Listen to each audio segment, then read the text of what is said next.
안녕하세요. 수림사주입니다. 오늘은 정화일간 이야기 할 건데요. 지난 시간에 만세력으로 본인의 사주를 찾는 연습을 해보았죠. 다시 한번 보면 여기 세 기둥이 있는데 세 번째 기둥이 정화일간입니다. 여기에 해당되시는 분들 이야기예요. 자, 시작하겠습니다. 정화는 불의 의미를 갖고 있는데요. 우리 흔히 생각하는 활활 타는 불이 아니라 촛불 같은 은은한 불을 말합니다. 주변을 밝히고 사람을 따뜻하게 하고 어두운 밤을 밝히는 불을 얘기해요.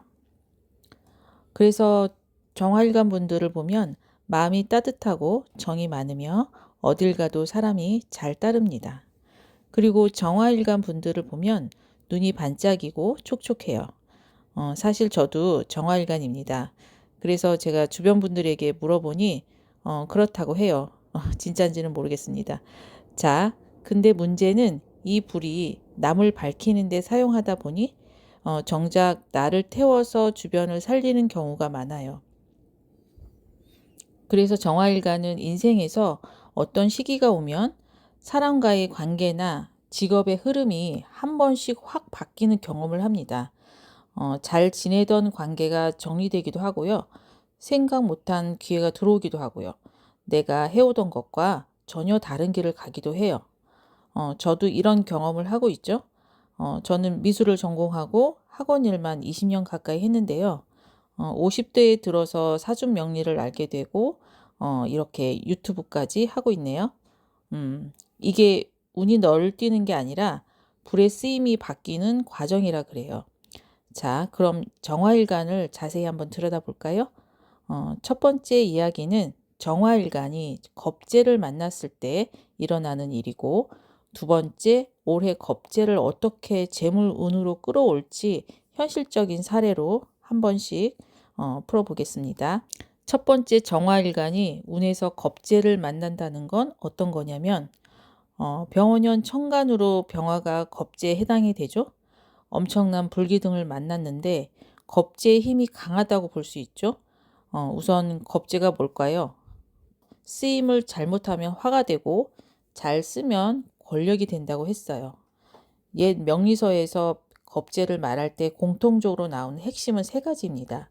첫째는 겁재는 재물을 빼앗는 게 아니라 재를 다루는 힘이 강해진 상태라고 봤어요. 또한 고전에서는 이렇게 표현합니다. 겁재는 재를 나눈다기보다 재를 움직이게 한다. 재물이 가만히 있는 게 아니라 흐르게 만들고 쓰이게 만들고 또 판을 벌리게 만든다는 뜻이에요. 그래서 장사, 조직, 세를 확장할 때 겁재가 반드시 필요하다고 봤어요. 둘째는 겁재는 반드시 경쟁을 동반한다고 했습니다. 겁재는 나와 같은 자를 부른다. 즉 나와 비슷한 사람이 나타나고 협력 같지만 실제로는 자리다툼을 의미합니다. 그래서 고전에서는 겁재를 두고 형제, 동료, 동업, 경쟁자와 많이 연결해서 해석했어요. 혼자 있을 때보다 여러 속에 있을 때 일이 생기는 별이라고 본 거죠. 셋째는 겁재는 절제가 없으면 스스로 무너진다고 경계했습니다. 겁재가 왕하면 재물이 흩어지고 겁재가 제어되면 부가 모인다고 요약할 수 있어요. 이 뜻은 겁재가 강한데 기준이 없으면 의리로 도와줬다가 손해보고 실속이 없는 결과를 만들기 때문에 재물이 흩어진다고 했고, 반대로 방향을 잡아주면 사람을 모으는 힘, 추진력, 결단력으로 큰 일을 만드는 원동력이 되어 부가 모인다고 한 것입니다. 그래서 고전에서는 겁재를 단순히 손재주로 보지 않고 사람을 쓰는 힘, 판을 키우는 힘, 내 몫을 나누면 결국 더 큰 이익이 생긴다고 얘기하고 있습니다.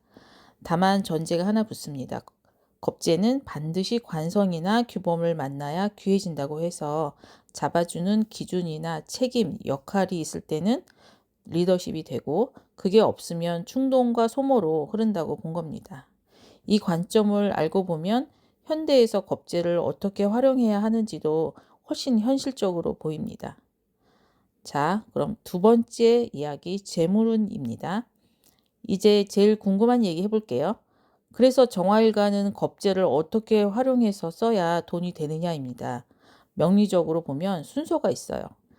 겁재가 강해진다는 것은 비겁운이 강해졌다는 뜻이고, 이 상태에서 바로 재물을 보면 절대 돈이 붙지 않습니다. 에너지가 이미 나눠져 있는 구조이거든요. 그래서 이 시기에는 돈을 바로 보려고 하지 말고 식상하고 관성을 먼저 써야 돼요. 정화에게 식상은 뭐죠? 토입니다. 토는 내가 만들어내는 결과물이에요. 말로만 준비하는 게 아니라 눈에 보이는 걸 내놔야 합니다. 강의를 만들든 글을 쓰든 콘텐츠를 찍든 상품을 정리해서 뭔가 만들어내든 내가 만든 결과가 밖으로 나가야 돼요. 겁재로 이렇게 뭉쳐진 기운을 밖으로 빼줘야 그 다음에 재물이 움직이는 거예요. 이 시기에 공부만 하고 준비만 하면 이상하게 돈이 안 되는 이유가 여기 있어요. 자, 두 번째는 관성을 써야 합니다. 정화에게 관성은 뭐죠? 수입니다. 수는 책임, 규칙, 역할입니다. 또한 조직의 보호도 되죠. 겁재 시기에 자유롭게 하면 반드시 돈이 새요. 반대로 책임이 생기면 돈이 붙습니다. 정식 계약을 하거나 내 역할을 분명히 나누고 장사하시는 분들은 시간과 가격 기준을 딱 정해놓고 그 규칙대로 해야 돼요. 이게 관성을 쓰는 겁니다. 그리고 직장을 갖는 건 역시 조직 안에 보호를 받는 거기 때문에 이것도 상당히 좋은 결과입니다. 고전에서도 겁재는 반드시 기준을 만나야 귀해진다고 했습니다. 자, 정리해 볼게요. 겁재운에는 돈 벌려고 달려들수록 흩어지고 내가 만든 결과물을 내놓고 일의 틀과 기준을 세우면 그 다음에 돈이 따라옵니다. 정화일간에게 겁재는 손해보는 시기가 아니라 혼자 하던 걸 구조를 바꿔서 여러 사람을 같이 활용해서 하는 시기입니다. 이걸 잘 쓰면 사람 때문에 새던 돈이 사람을 통해 다시 들어오는 그런 역전의 힘으로 바뀔 수 있습니다. 이 흐름만 잘 기억한다면 겁재를 겁낼 이유가 전혀 없겠죠? 그러니 조급해하지 마시고 올해는 작아 보여도 내 손에서 나온 결과물을 꼭 만들어 보세요. 그 변화가 쌓이면 흐름은 반드시 따라옵니다. 오늘 내용 잘 기억하시면서 내 자리에서 바로 하나씩 실천해 보시길 추천드립니다. 자, 이상 수림사주였습니다. 댓글과 좋아요는 따뜻한 응원입니다. 감사합니다.